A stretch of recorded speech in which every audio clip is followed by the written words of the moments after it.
Luna Maya marahi karyawan di meeting, lalu direkam sama anak magang. Selamat datang di Thinking Room. Gua baru aja melihat sebuah berita. Sebenarnya udah rame, udah agak lama ya, tapi akhirnya Luna Maya bikin klarifikasi. Jadi for konteks saja, ada sebuah rekaman yang viral di TikTok.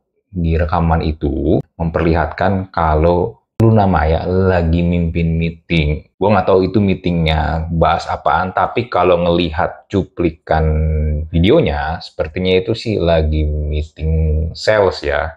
Sales atau marketing, karena Luna Maya ada ngomong tentang achieve target sales. Permasalahannya adalah ketika lagi di meeting itu, Luna Maya tuh terlihat marah. Di awal video aja dia gebrak meja, lalu ya itulah dia menyampaikan kekesalannya yang mungkin buat orang-orang di sekitar kantor itu, yang ada di kantor itu jadi takut. Nah, ada satu anak magang itu ngerekam aktivitas meeting itu pakai handphonenya. Yang jadi masalah adalah di-upload dan di-post ke TikTok. Jadinya kan rame banget. Pas itu udah viral dan akhirnya Luna Maya juga bikin klarifikasi. Nah, ini gue lagi buka ini ya, kompas.com, judulnya klarifikasi Luna Maya soal marahi karyawan dan tegur anak magang penyebar video viral. Pada akhir bulan Januari 2023, artis Luna Maya viral di TikTok lantaran terekam sedang memarahi karyawannya. Pada Selasa 30 Januari 2024, Luna buka suara sekaligus mengklarifikasi kejadian tersebut. Luna telah memanggil penggugah video dan memberi teguran. Oke, jadi Luna Maya udah ketemu, udah manggil si anak magang ini dan dikasih teguran. Nah, ini kronologi versi Luna. Luna Maya menuturkan saat itu ia sedang rapat. Ia tak menyangkal bahwa sedang marah dan sempat menggebrak meja, seperti yang di video ya. Bekerja di perusahaan, kalau ratingnya jelek, dipanggil nggak sama atasan, ucap Luna Maya ditemui di daerah Kebon Siri, Jakarta Pusat. Sebagai pemimpin perusahaan, ia merasa perlu mengawasi kinerja anak buahnya apakah sudah sesuai target. Kalau diam aja, dengan hasil yang jelek, artinya saya bukan pemimpin yang baik. Kalau turun terus, penjualan jelek, detail nggak dipikirin, marketingnya jelek, nanti saya nggak bisa gaji mereka, tuturnya. Pengunggah video Luna Maya adalah karyawan magang di perusahaannya. Awalnya ia berpikir video tersebut dampaknya pendek, tapi ternyata berkepanjangan. Luna mengaku telah memanggil dan berbicara dengan pelaku. Anaknya kita panggil, pasti ada teguran lah ya, tapi kita selesaikan secara kekeluargaan. Kekasih aktor Maxim Butir ini berpendapat bahwa tindakan pelaku tidak beretika karena situasi sedang rapat dan dampaknya ada pada kelangsungan hidup perusahaan. Namun ia meyakinkan bahwa kejadian tersebut bukan masalah besar. Video yang menunjukkan Luna Maya marah pertama kali diunggah akun TikTok @makciim, I-nya 3 nih, makciim pada 26 Januari lalu. Penggugah menyatakan ia tidak akan kuat jika berada di posisi temannya yang dimarahi Luna dalam rapat. Ia juga menyebut Luna sangat tega memarahi karyawan. Beberapa netizen ada yang menduga bahwa video ini hanya konten marketing. Oke, jadi itu ya kurang lebih kronologisnya ya. Cuman jadi pertanyaan gini kan, apakah seorang bos, seorang owner, seorang CEO marah kepada timnya, kepada karyawannya, itu sebenarnya lazim nggak sih? Atau enggak? Atau memang mental karyawannya aja yang lembek? Di Twitter pun, di replay ini pun banyak yang bilang itu biasa. Kayak ini ya, @Surya Royce, dibilang biasa aja sih kalau atasan, apalagi bos marah-marah sama staff kalau kurang perform. Nyari kerja nggak gampang, kalau sudah dapat kesempatan gunakan sebaik-baiknya lah. Kalau nggak mau dimarahin ya jadi bos aja. Nah, dia ngomong gitu. Wah, yang nyebar video bisa ditandain oleh semua HRD ini, bisa-bisa nggak akan dapat kerja. Ini @David Hermansyah. Lalu juga @imwityu. Ini dia nge-tweet, sumpah guys, ini masih wajar, kecuali lu namanya bentak di depan muka. Nah, itu nggak wajar. Kalau cuma gini, masih wajar, namanya juga salah. Lalu @faizul_raffi, rapat internal itu privasi loh, rahasia perusahaan atau instansi. Kalau disebar bisa fatal akibatnya. Tapi ada juga beberapa yang nge-tweet bilang ini konten marketing. Habis itu penjualan meroket. Lalu ada juga nih @korikonyaku, dia nge-tweet, dia screenshot akun TikToknya @makciim nih yang ngupload nih. Dia bilang, gue masih mikir ini marketing sih, soalnya videonya masa 2 doang, apa dihapusin ya? Iya juga sih. Ini video cuma 2, yang rame itu yang video yang lu namanya marah, sampai 5,8 juta yang views. Wow. Anyway, sebenarnya gini, gue juga tidak setuju kalau jadi seorang bos atau jadi seseorang yang punya otoritas lebih tinggi itu dikit-dikit marah, atau kerjanya marah-marah mulu, tapi nggak jelas marahnya kenapa, dan nggak ada juntrungannya lah, karena memang ada, nggak bisa dipungkiri ada bos atau ada atasan yang kerjanya memang marah-marah doang, tanpa sebab gitu loh.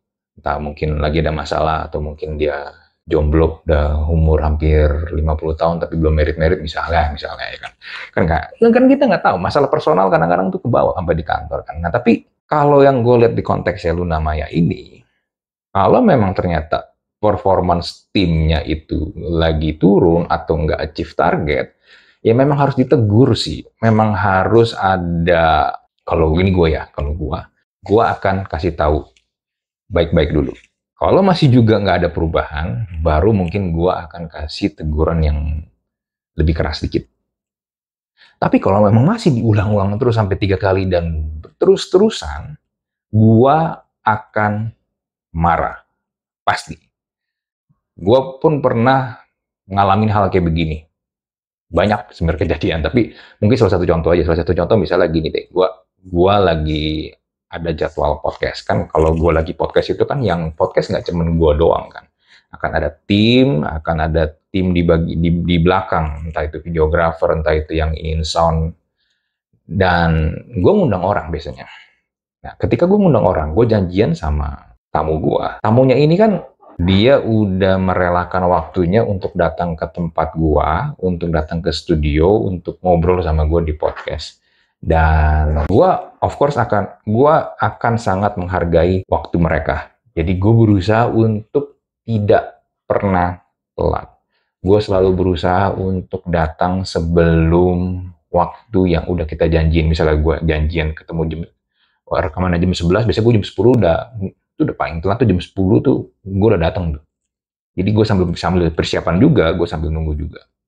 Nah, tapi kadang gue beberapa kali kejadian ada dari tim tuh baru datang jam 11 kurang 15. Baru datang jam 11 kurang 5 menit. Jadi ketika guanya udah di studio, tamu gue juga udah di studio, kita harus nungguin dia preparation dulu. Dan kadang yang menyebalkan adalah nggak langsung dikerjain, dia duduk dulu lah, katanya capek habis dari jalan, dia ngerokok dulu, dan itu di depan tamu gua. Dan ya gimana gua nggak marah-marah dong, lu nggak bisa menghargai waktu orang lain, itu gua pasti marah, karena lu nggak profesional, lu nggak bisa menghargai waktu dari lu sendiri, waktu gua, dan waktu tamu dan tim yang lain. Itu pasti akan dikasih teguran keras. Nah, tapi di sisi lain, ada juga kan tipikal bos atau atasan yang tadi gue bilang, marah-marah doang kerjaannya, nggak jelas. Banyak faktor sebenarnya, tapi yang sering gue lihat, kenapa bosnya itu sering marah-marah dan cenderung abusive akhirnya ke timnya sendiri. Karena dia tidak punya rasa empati terhadap orang yang ada di sekitarnya. Buat dia, karyawan dia, tim dia itu adalah cost, karena gua harus bayar lu, gua harus keluar duit.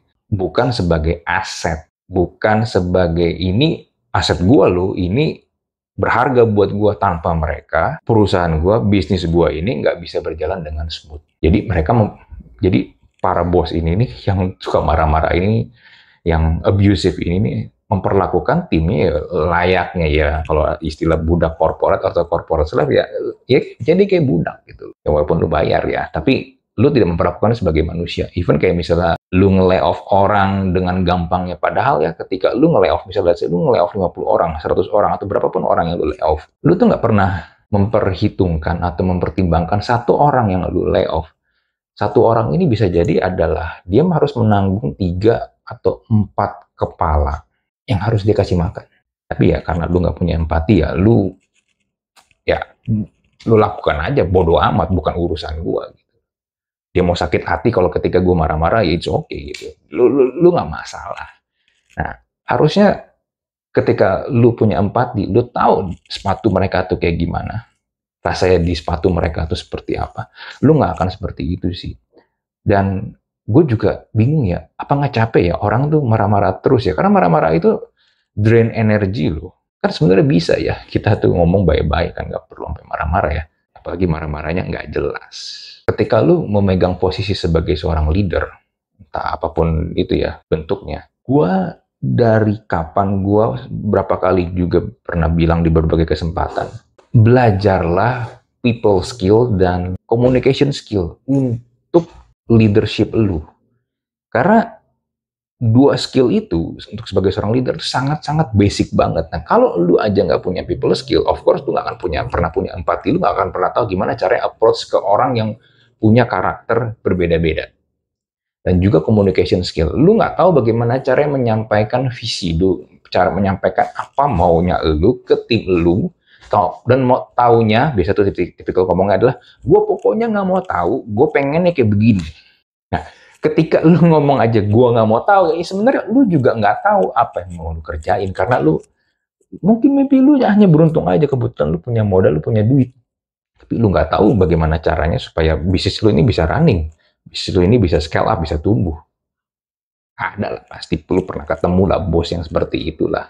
Ketika lu menjadi bos yang seperti itu, believe me, lu tuh sebenarnya hanya mencari validasi kalau lu tuh cuma bener doang, lu yang bener terhadap tim lu, tapi lu tidak pernah bisa membuka atau tidak mau melihat apa sih yang sebenarnya perlu kita lakukan untuk achieve goals kita. Lu tuh cuma pengen dielus-elus aja supaya lu yang paling benar. Itu tipikal bos atau tipikal pimpinan yang susah lah buat bisnis lu maju. Susah buat orang-orang yang ada di sekitar itu juga sama-sama maju dan sama-sama berkembang. Orang tuh bekerja sebenarnya nggak hanya sekedar duit doang, tapi kan juga pengen berkembang ya. Komunikasi yang enak juga dengan antar tim dan dengan pimpinan pun juga sebenarnya kalau lu bisa bikin senyaman mungkin, kenapa lu harus bikin sebegitu tidak menyenangkannya. Dan kalau lu merasa lu punya kuasa, lu punya power, come on man, power lu paling cuman sebatas di ruangan kantor lu doang, di lantai kantor lu doang itu.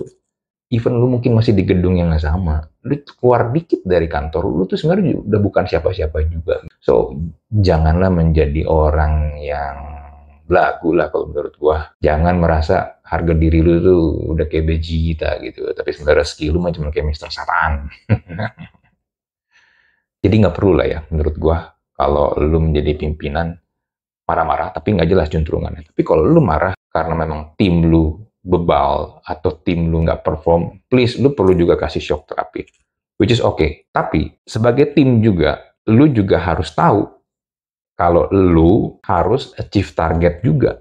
Jangan sampai lu nggak achieve target karena lu dibayar untuk ya mengerjakan apa yang dikasih ke lu gitu. Jadi jangan heran juga kalau lu nya aja kerja juga males-malesan, lu ya juga kerja banyakan main gamenya atau browsing-browsing di smartphone lu, dan lu nggak bisa achieve target sesuai dengan deadline atau KPI lu ya. Kalau bos lu marah ya jangan inilah ya, jangan heran, jangan juga baper, jangan juga langsung kena mental health dikit-dikit mental health terus habis itu lu healing langsung nyari tiket ke Bali, nggak gitu juga. Atau berpikir, gue kalau gitu gue buka usaha sendiri. Come on man, lu kerja sama orang kayak gitu aja, lu mental lu cemen kayak begitu, apalagi lu usaha sendiri. Jauh lebih susah cuy, jauh lebih susah. So, para thinkers, menurut lu, sampai sejauh mana sih bos itu boleh marah ke timnya? Atau mungkin kalian ada pengalaman dengan bos, apapun itu ya, menyenangkan atau tidak menyenangkan, atau mungkin pernah ditegur, boleh dong coba kalian tulis pengalamannya di kolom komen. Kita jumpa lagi di Thinking Room episode berikutnya. Bye.